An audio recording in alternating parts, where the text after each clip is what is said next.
Kapolri Jenderal Listio Sigit Prabowo menyebut jumlah personel kepolisian yang diperiksa dalam kasus penembakan Brigadir Joshua bertambah menjadi 97 orang.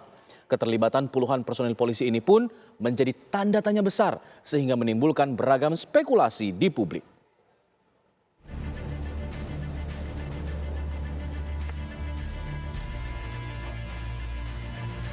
Inspektorat Khusus Polri saat ini telah memeriksa 97 personel kepolisian yang diduga terlibat dalam kasus penembakan di rumah dinas mantan Kadif Propam Irjen Pol Verdi Sambo. Hal ini diungkap Kapolri Jenderal Listio Sigit Prabowo saat menggelar rapat kerja dengan Komisi 3 DPR Rabu kemarin.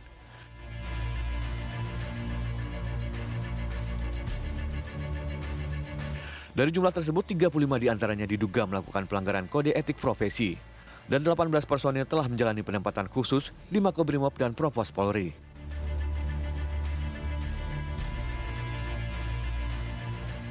Pemeriksaan internal terus kami kembangkan. Kami telah memeriksa 97 personil, 35 orang diduga melakukan pelanggaran kode etik profesi dengan rincian berdasarkan pangkat. Jadi selain pidana ada juga pelanggaran terhadap kode etik. Irjen Pol 1 personel, Brigjen Pol 3, Kombes Pol 6, AKBP 7, Kompol 4, AKP 5, Ibtu 2, Ibda 1, Bribka 1, Brigadir Polisi 1, Bribtu 2, dan Barada 2. Dari 35 personel tersebut, 18 saat ini sudah kita tempatkan di penempatan khusus, sementara yang lain masih berproses pemeriksaannya. 2 saat ini sudah kita tetapkan sebagai tersangka terkait dengan laporan polisi di Bareskrim, sehingga tinggal 16 orang yang ada di Patsus, sementara sisanya menjadi tahanan terkait dengan kasus yang dilaporkan di Bareskrim. Keterlibatan puluhan personel polisi dalam kasus penembakan ini menjadi tanda tanya besar. Anggota Komisi 3 Desmond Junaidi Maesa menilai ada kesan bahwa kasus ini sengaja ditutup-tutupi. Ini ada apa sampai institusi terlibat sebanyak ini?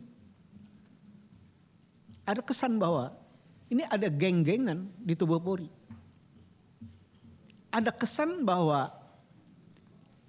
ini suatu kebiasaan yang sudah terjadi untuk saling menutup kasus per kasus.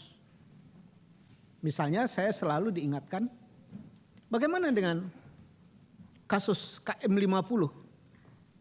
Ini kan kesannya juga dikeroyok, tertutup. Walaupun dalam proses peradilan, ya, saya jawab bahwa itu sudah berjalan dengan baik. Selanjutnya,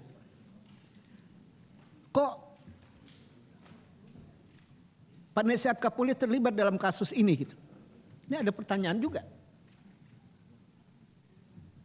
Kok penasihat terlibat dalam kasus ini? Ada kesan bahwa penasihat Kapolri ini penasihat Kapolri atau penasihat bisa dipakai sama personel yang lain. Nah, catatan-catatan inilah yang sebenarnya bagian dari proses yang merusak citra Polri kalau tidak terjawab dengan baik. Sementara itu, anggota Komisi 3 lainnya dari media Panjaitan mendesak Kapolri segera menentukan status mereka dan tidak takut bertindak. Tapi yang saya agak kaget tadi, yang kena kode etik kemarin 83, sekarang 97. Nah, kalau boleh kami diberikan nama-nama itu, ya, jabatannya, perannya. Kalau memungkinkan, Saudara Kapolri tadi juga sudah dijelaskan sedang berlangsung sidang kode etik. Hemat saya, kalau sudah berlangsung, terutama yang sudah berstatus tersangka itu, seyogianya bisa langsung diputuskan.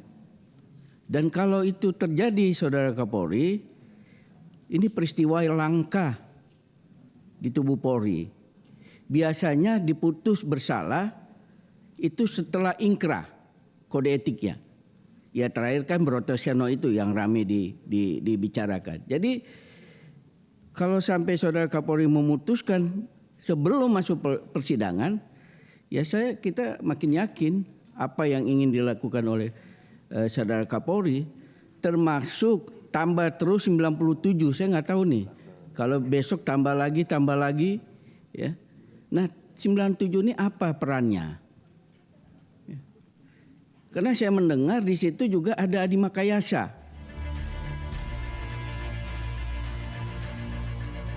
Sebelumnya Kapolri Jenderal Listio Sigit Prabowo juga telah melakukan mutasi besar-besaran para anggotanya yang diduga terlibat skenario pembunuhan berencana Brigadir Nopriansah Yosua Huta Barat. Sebanyak 24 personel polisi dimutasi karena diduga melakukan pelanggaran etik, menghalangi penyidikan kasus pembunuhan Brigadir Yosua. Tim TV One mengabarkan.